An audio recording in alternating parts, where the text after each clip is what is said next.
Magandang umaga! Gising na mga kapatid. I hope you're staying safe, sanitized, and healthy, keeping social distancing.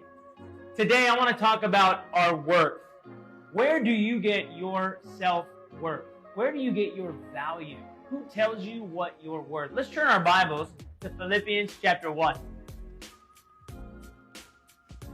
In Philippians chapter 1, Paul, speaking to the disciples in the church of Philippi, says this, starting in verse 27.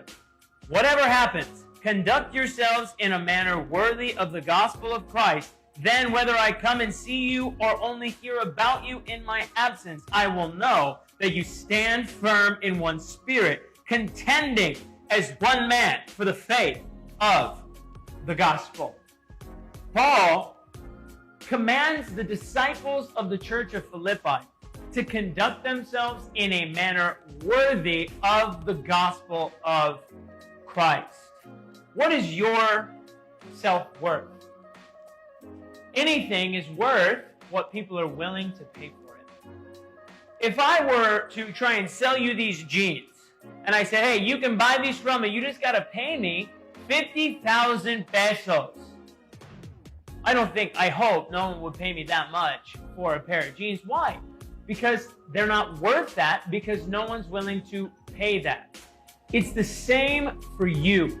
You are worth what someone is willing to pay for. And God was willing to pay for you through sending His Son to die on the cross. That's your worth.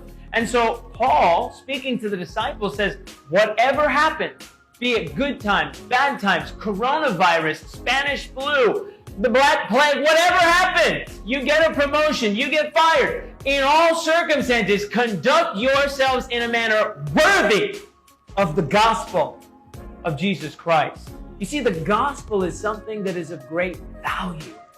And you are a part of that, which means that your actions need to speak for your convictions. The people around you, what do they say about you? What do your friends say about you? Is your relationship with God the most evident thing about you? You see, when somebody conducts themselves in a manner worthy of the gospel of Jesus Christ, then their life will speak louder than their words. One of my favorite examples when it pertains to this is samurai. Samurai, the Chinese kanji for the word samurai, literally means servant. And their original position was to protect and serve a family of royalty. They carry with them a sword known as a katana. Probably the most famous thing known about samurai is their sword, because a samurai is their sword. The katana is oftentimes called the samurai because there's a oneness that they share with their sword. Likewise, as disciples, there's a oneness that we share with the Word of God that we are equipped to yield. But a samurai is not just a servant from 9 to 5. Samurai is not a position, it's a mentality. A samurai would be the family head. A samurai was a leader in every aspect of their life. Everything they were involved in and everything they touched, they were a leader. And samurai lived by a code called Bushido. Bushido literally means Bushi, which means warrior, and Do, the way. Bushido is the way of the warrior. And so the concept of harakiri or seppuku is that a samurai would rather die than to abandon the Bushido in their lives.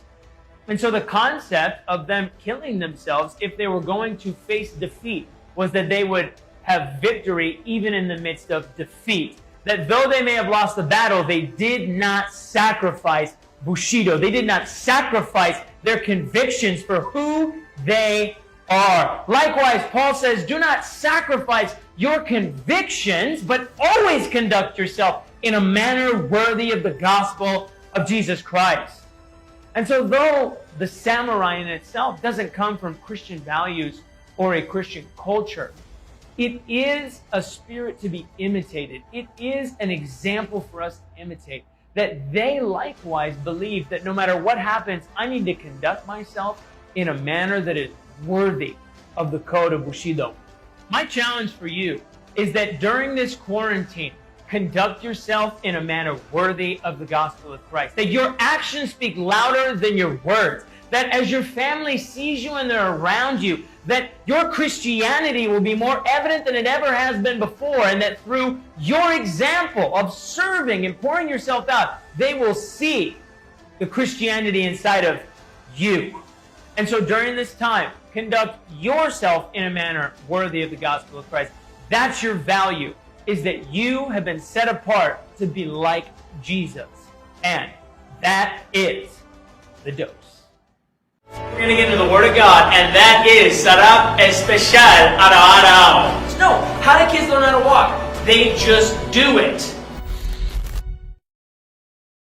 Hey everyone, I hope you're enjoying the Daily Dose. If you haven't already, make sure you like, share, and subscribe. I want to ask you a favor. If you're interested at all in a personal Bible study, message me. If you want to come to a virtual Bible discussion, I can help you find one in an area near you. If you have any prayer requests, please message me. If you're interested in any of those things, I would love to help you strengthen your relationship with God.